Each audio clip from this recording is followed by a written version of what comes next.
Hi అండి, అందరికీ ముందుగా వినాయక చవితి శుభాకాంక్షలు. మేమైతే ఇవాళ 1000 పిల్లర్స్ టెంపుల్కి అయితే వెళ్తున్నాం.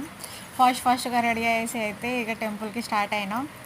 అక్కడ వెళ్ళినాక వెదర్ అయితే అసలు కూల్గా ఉండే, చాలా మంచిగా వర్షం పడుతుంది, చినుకులు డ్రాప్స్ పడుతుంది. అందులోనే మేము కొంచెం ఫాస్ట్గా అయితే వెళ్ళేసినాం. ఫాస్ట్గా వెళ్ళేసి అంత పబ్లిక్ ఏం లేరు, కొంచెం తొందరనే అయింది.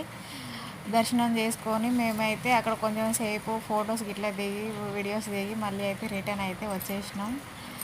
రిటర్న్ వచ్చేసినాక మధ్యలో మళ్ళీ ఇంట్లో వినాయక చవితి వినాయకుడు గణపతి పెట్టినాము అండి మేము. అందుకే దానికోసం కొన్ని ఫ్లవర్ అయితే చాలా రష్ ఉన్నారండి. అసలు రోడ్డు మీద కొంచెం కూడా గ్యాప్ లేదు. అయితే ఇంట్లో పూజ చేయడానికి అనేసి ఇంట్లో కోసం అని ఐటమ్స్ అయితే తీసుకెళ్ళినాం, పూజా సామాన్లు. అయితే ఇంటికి వచ్చేసినాం. అంతలోనే ఇంటికి వచ్చేసి దేవునికి అంత పూజలు ఇట్లా చేసేసరికి చాలా టైం పట్టిందండి. కొంచెం సేపు ఇక రెస్ట్ తీసుకుంటా. బాయ్.